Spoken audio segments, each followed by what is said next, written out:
Yes! I feel sorry for myself. Oh, my hurts. None of that shit. Oh, my Look straight forward. Get the back in your car. What's going on, Fire Team? Welcome back to Shift Fire, the exploration and appreciation of all things military culture. You guys are tuned in to an episode of Social Media Recon, where Izzy and I scour the internet for entertaining, sad, and mostly disappointing videos that we react to. That being said, let us begin to subject ourselves to these videos.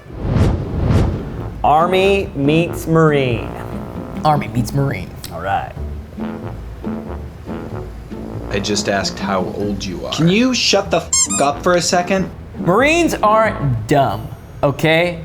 They just eat crayons. There's a difference. Yeah, that's right. They can speak well, they just have very bad taste in their cuisine. Exactly. It's called culture. Look it up, you uncultured swine. Read a book. Everyone thinks Marines are stupid. Yeah, everybody makes fun of everybody else. All the branches make fun of National Guard and Coast Guard, and then they all make fun of each other. I actually get a big kick out of it. I think it's hilarious. It's inter-branch rivalry, because I'm pretty sure, and correct me if I'm wrong, but it's weird because the GT score required to get into the Army is like, do you have a pulse? Right. Then you can join the Army. But I'm pretty sure in the Marine Corps, you need like a minimum of a 55, which is super low. Let's be honest, that's super low. If you're anywhere between that number, read a book, dummy. There's actually a lot that goes into the Marine Corps. So a lot of people that don't go in the Marine Corps actually go into the Army because it's easier to get into. Yeah, Army is like, big arms open wide, your mom, it's okay, honey, I'll always love you. Yeah, hey. Marine's like your stern father, it's like you look at him wrong. But yeah, no, it's all good fun at the end of the day. It's all. But yeah, the Army is way better regardless. Airborne, day in the life. All right, yep. Ooh, this looks like, where is this? This is Georgia? The benches. I gotta practice our jumps. PLF.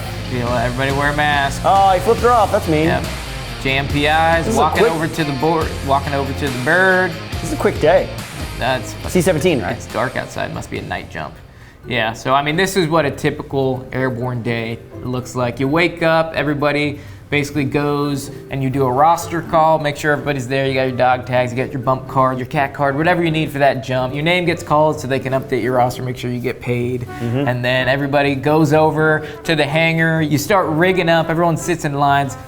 Everyone thinks this is like a super high-speed thing. No, this is an entire day process. Yeah, when they say a day in the life, they mean all day. Yeah, all day. This is one jump, typically. One jump. And it looks like they're doing a nighttime jump because they're loading up pretty late. Those wood benches, after you get your rig on, you get checked, and then you have to sit there and you can't move because you've been pre-checked. And if you move, you go somewhere to go to the bathroom, you gotta get checked again. Because something could have happened. It's called a JMPI. It's a Jump Master Parachute Inspection. So only the Jump Master qualified individuals can come and individually. Sometimes there's a lot of them, sometimes there's very few of them. So they have to come through and make sure all your equipment is, up to standard, it's in the correct things. If you have any combat equipment, the Jump Master is gonna rig that to you. You don't rig any of your own stuff unless you initially put it on. So you'll have like a buddy help you put your chute on, you'll tighten down all your straps, and then the Jump Master comes over to make sure you did it properly, and that you won't die if you jump out of the plane. But yeah, it's an all-day thing. Air Force, when they change the hands and pockets.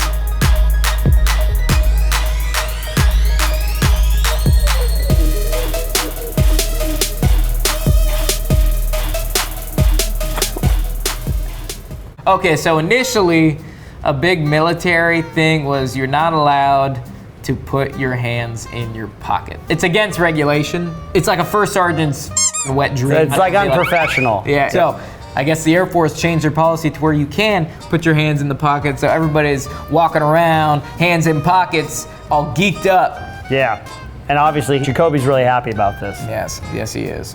The only time I ever remember it being a real problem was in basic training. Yeah. And it was a big problem. After that, I mean, I guess maybe they did a good job training me because I just never did it again. Then, after being in group for a couple of years. Yeah, nobody gives a shit in actual units that do. Yeah. It's like my hands are in my pockets all the time. And the only people that would ever say things to me would be big Army, like NCOs, and they'd be like, hey, take your hands out of your pockets. You just say, you. What are you gonna do? Yeah. I remember there was one time that my team leader and me were helping at a machine gun range for like our weapons squad at the time when we were a line squad, and a round cooked off, and actually shrapnel went into one of my buddy's arms, and we had to like rush him to the hospital and And I remember we're parking the Humvee in the parking lot, and we're like sitting there, and we're filthy, we're dirty, we're f***ing everything. My chin strap's undone. My team leader's sitting there, and his chin strap's undone, and he has his hands in his pocket, because who the f*** really cares? And this E5 that's sitting in his car comes out, and he goes over to my team leader, which you don't f*** with this guy. He's terrifying. And he's like, hey, Sergeant, why don't you buckle your chin strap and take your hands out of your pockets for me? And my team leader literally just looks at him and goes, get the f back in your car. And then the guy's like, hey, you can't talk to me like that. We're the same rank. And he just like literally ignores his existence. This guy was like, yeah, but that's pretty much, and yeah, I was like, dude, that guy sucks. Instructor Delta. Gotta be in the winter. During the transition, I didn't put the AK on safe. Is it wrong?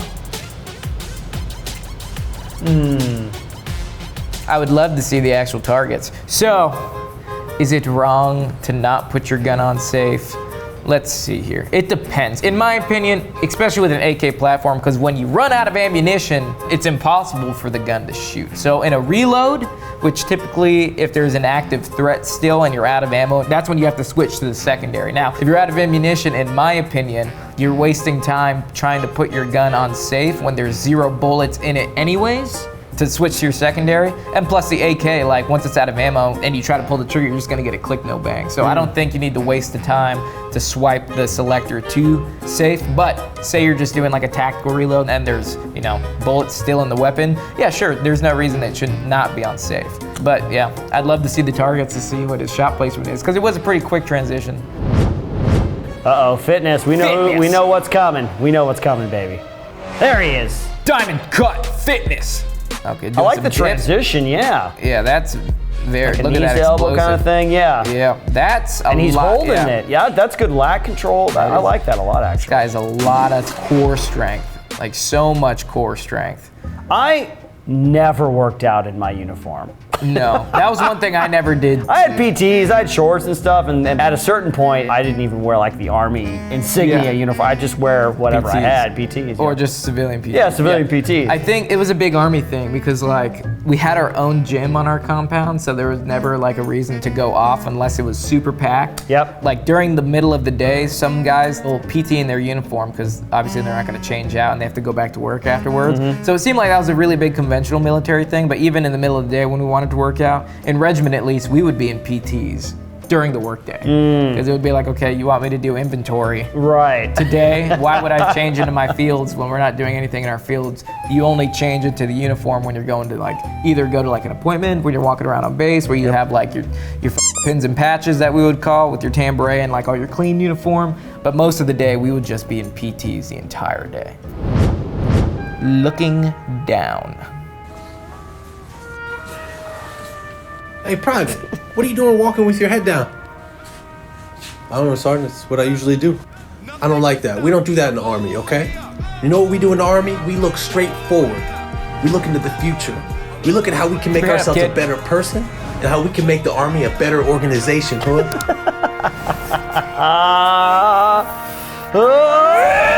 Yes! Yeah, baby. I love the motivation. Yeah, keep your head up, youngin'. Yeah, that's a psychological thing too, actually. Like, stand up straight with your shoulders back. You might have heard it before. It's psychologically, actually, it's good for your attitude. You gotta carry yourself like you're the you're the king lobster, you know? Yeah, when people look at you, they're like, that guy is special. You know, not special ed, but that guy has got something about him. It's one of 100 things you can do to actually subtly improve your quality of life. So I like that. That's really keep your head up, man. It's so simple. Just keep your head up, man. Don't look down because it makes you look like a nerd. You know, have some confidence, man. You're wearing a uniform that's been through generations of warfighter and honor. Yeah, have some pride. Have some pride. Oh, Sergeant, when you look down, it's like, I feel sorry for myself. Oh, my hurts. Oh, none of that shit. Oh, my. Look straight forward. Roger, Sergeant, straight forward. Got it. My man. Now take that fleece cap off your head when you're indoors. Dumb it. I love it. Love it. That was a good one. That's funny. Good. Very motivating. I like it. Very. Very true. I don't know, I do this where I just go around and I'm just like, hey man, what's your problem? I'm just going up to dudes that look really sad. I'm like, what's your f***ing Just problem? in life? I mean, I'm like, hey, what's your f***ing problem? Why are you looking so sad? And they'd be like, well, you don't need to look sad because you're breathing right now. And there's kids in Africa that are f***ing starving. There you go. Yeah. We got Cheer up there. That's right, man. We got POWs out there somewhere, man. My girlfriend is being mean to me. Oh, I got You got so gluten many allergy. reasons to My be. stomach hurts. Whoa. Gluten allergy is a legitimate struggle. Well, keep your head up and maybe it wouldn't happen. There you go. Tell that gluten what's up. You tell that gluten what's up. Mustang. Uh-oh, Mustang, baby. Oh, this one has a personal connection. You probably have nothing to say about this. I have a lot to say about this. Can't stop thinking about Oh, I love the focus pull. That's why awesome. did I re-enlist? Oh yeah, my 26% APR Mustang. This one hits me because that was me. Right when I graduated RASP, I went and I needed a car because I had to drive, and I bought V6 Mustang, and my APR was 10.99. Wait a minute. Oh, such a private move, man. Such a private move. Is he even in a Mustang right now? I don't think so, But but he's in a truck. yeah, it doesn't look like Mustang. But yeah, that's a big thing that like privates do in the military, and I'm living evidence. It's like, they get really high APR on cars, which is actually illegal because if you're an active duty service member, you're not allowed to get APR over, I think, 5 or 7%. It's illegal? I've never heard that. It is technically illegal. There's like a service member doctrine in law, federal, that's like service members can't get over like a 5% APR. So if you're that guy, you don't know the law, you should probably consult your superiors before you go buying cars. And privates like to marry strippers. That's like the two things that are really. Do you think it's just because there's a lot of young guys, it's the first time away from family, they got some freedom, they got some money. They get money. That's the big thing. They finally get money. And like at the time, you have like what, $3,000-$4,000 in your bank account when you get done with basic training, which in retrospect isn't a lot of money. But I remember me, I worked part-time at like a deli and I had like a couple $100 to my name. To me, I was like, yo dog, I'm rolling. I'm going to Zoomies and buying me 2 G-code watches. That's how rich I am. But no, it's, you do really stupid stuff. And it was funny because I had a buddy that was just like, don't do that. He's like, don't buy that car. He's like, look, you gotta buy a beater. And I was like, no man, it's a Mustang. I'm gonna get so many chicks and stuff, which no chick ever was like, hey, nice V6 Mustang. So learned my lesson there. Yeah. The Middle East, where morale goes to die. We're driving, got the balaclava. Dude, why? Yeah, why do you have the balaclava? Is that for dust? I would say it's keeping for dust. Where's your helmet cover, brother? Yeah. Oh, he's sleeping most likely. Yeah, they're just sandstorm, baby. Dusted out back there. Yeah, typically balaclava. I will be honest, on a dirt road, even though there's a giant cover over those high backs, yeah, you get dusted the f out still. Yep. So, I remember frequent dust storms in Iraq. oh yeah, big time, man. Yeah, but that dude's just passed out or just really sad. He's like, I don't want to be in your TikTok video. Yeah, he's like, keep me out of it, man. I don't give a Too late, buddy. Too late. Too late. Parachutes. Get ready. Hook up. Short. Uh-oh. Oh. Coming in. Get ready to PLF there, friend. PLF, back left. PLF, baby. Wind's gonna pick them up. Is the wind gonna drag them? That parachute design looks different. So that, my friend, is a T11 parachute. T11. T11. Okay. So actually, I was the last airborne class that jumped the T10, which is when you think of parachute, which is the big circular one. The big circular one, yeah. Yeah, so then they transitioned to the T11.